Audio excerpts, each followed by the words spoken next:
Hello বন্ধুরা, ভিডিওর শুরুতে সবাইকে নমস্কার। আশা করি সবাই ভালো আছেন। আমি এখন তৈরি করব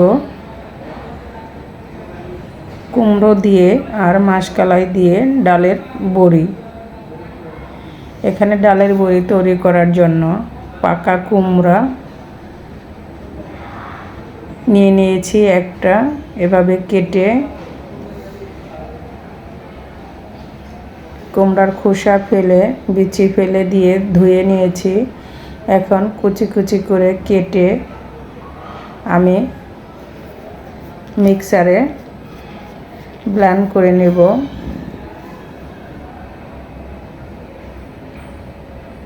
এভাবে ঝুরি ঝুরি করে কেটে নিয়েছি। ঝুরি ঝুরি করে কেটে নেওয়ার পরে ভালো করে জল দিয়ে ধুয়ে নিতে হবে কয়েকবার।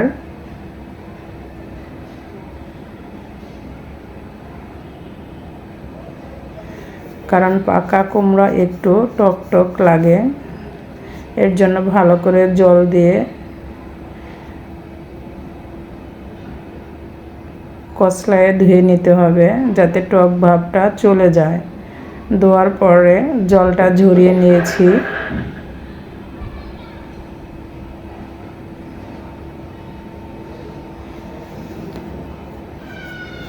এখন কুচি করে রাখা কুমড়াগুলো আমি ব্লেন্ডার মেশিনে দিয়ে ব্লেন্ড করে নিয়েছি। একটা পাতলা শক্ত কাপড় নিয়েছি, নিয়ে এটাকে চিপড়িয়ে সবগুলো জল এভাবে ফেলে দেব।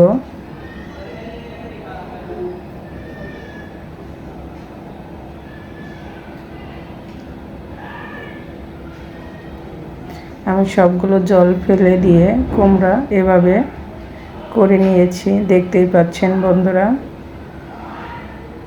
একটা কুমড়া সব জল ফেলে চটকিয়ে নিয়ে এইটুকু হয়ে গিয়েছে।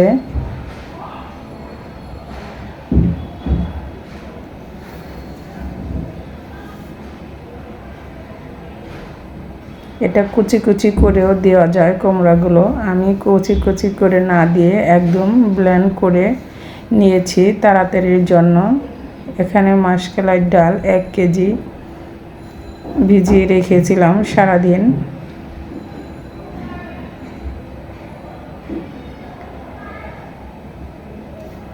সবগুলো ডাল এখন আমি ব্লেন্ড করে নেব।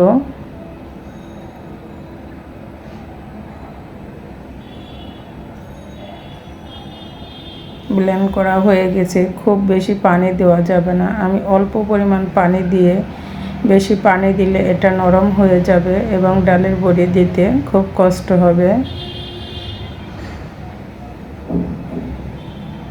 দেখতেই পাচ্ছেন এরকমভাবে এটাকে পানি দিয়ে ব্লেন্ড করে নিতে হবে।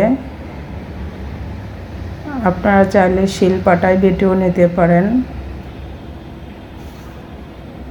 এখন কুমড়া দিয়ে আমি মিক্সড করে নিচ্ছি।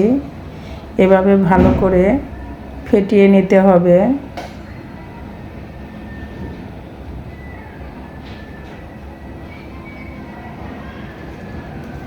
ফেটানো হয়ে গেলে একদম সফট হয়ে আসবে।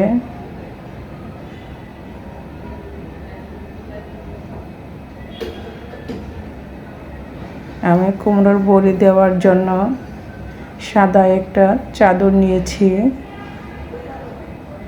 ছাদে চলে এসেছি বাসার, নিচে একটা চাদর পেতে তার উপর আরেকটা সাদা চাদর বিছিয়ে এভাবে দিয়ে নিচ্ছি। আমি এত সুন্দর করে দিতে পারি না, তবুও চেষ্টা করতেছি। আগে বাড়ি থেকে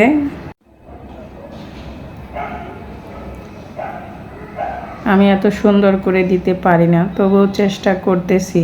এই প্রথম আমি একা একা ডালের বড়ি দিচ্ছি। আগে বাড়ি থেকে বৌদি আর মাসি বানিয়ে দিত, ওরা অনেক সুন্দর করে দিতে পারে। আমি ওদের মতো এত পারি না, তবু দিচ্ছি আমি আমার মতো করে। যদি আমার ডালের বড়ি দেওয়াটা সহজ মনে হয় তবে এভাবে ট্রাই করে দেখতে পারেন। আমরা বাসার ভিতরে ইজিভাবে এভাবে দিতে পারি। আমার কাছে খুব ভালো লাগতেছিল, খুব বেশি একটা কষ্ট হয়নি।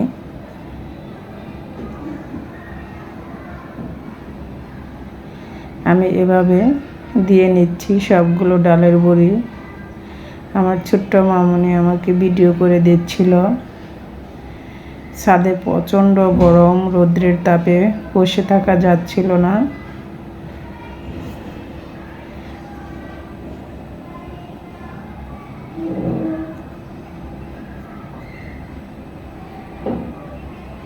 এভাবে সবগুলো বড়ি আমি দিয়ে নিচ্ছি। যদি ভিডিওটা ভালো লাগে প্লিজ সবাই লাইক, কমেন্টস, শেয়ার করে আমাকে জানাবেন। চ্যানেলটা সাবস্ক্রাইব করে পাশে থাকবেন নতুন বন্ধু যারা। আমি বাকি অংশটাও এভাবে ফেটিয়ে নিচ্ছি। ভালো করে ফেটিয়ে নিতে হবে।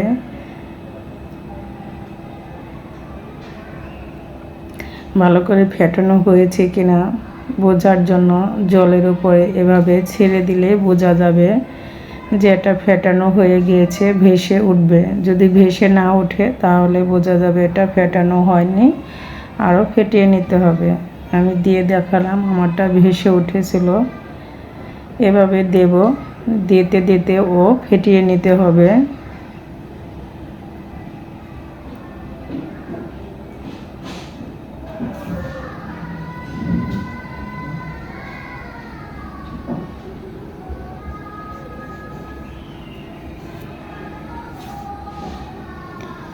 এভাবে ফেটি নিয়ে সবগুলো ডালের বড়ি দেওয়া শেষ হয়ে গিয়েছে। এখন রোদ্রে শুকিয়ে নেব। আমি চাদরের চারপাশে ভাড়া দিয়ে দিয়েছি বাতাসে উড়ে যেতে না যায় সেজন্য। দেখতেই পাচ্ছেন বন্ধুরা কতটা সুন্দর হয়েছে। আমি সারাদিন রোদ্রে দিয়ে পরে বাসার ভিতরে নিয়ে এসেছি ছাদ থেকে নিয়ে এসে বারান্দায় গ্রিলের সাথে ঝুলিয়ে রেখেছি, দুই পাশে বেঁধে, যাতে বাতাসে হালকা একটু পিছন সাইডে ভেজা ভেজা ছিল শুকিয়ে যায় আর গন্ধ যাতে না হয়।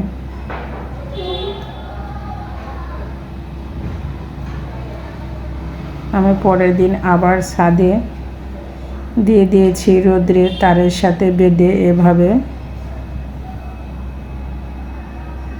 পুরাটা শুকিয়ে গিয়েছে বাতাসে, এবং একটা ডালের বড়িও দেখেন খুলে পড়েনি, সুন্দর চাদরের সাথে লেগে আছে। যদি আমার পদ্ধতিটা ভালো লাগে এভাবে ট্রাই করে দেখবেন, কতটা সহজ দেওয়া। দেখতেই পাচ্ছেন আমি এখন নিয়ে এসেছি বাসার ভিতরে, একদম শুকিয়ে হালকা হয়ে গিয়েছে। প্রত্যেকটা বড়ি এভাবে খুলে নিচ্ছি। দেখতে পাচ্ছেন কোনো লেগে যাচ্ছে না, সুন্দর উঠে আসতেছে।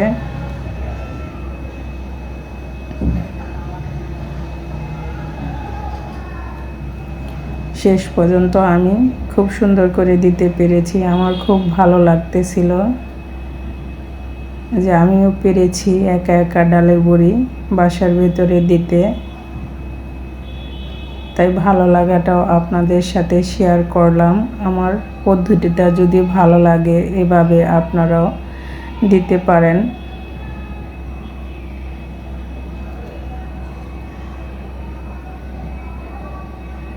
খুলতে খুবই ভালো লাগতেছিল।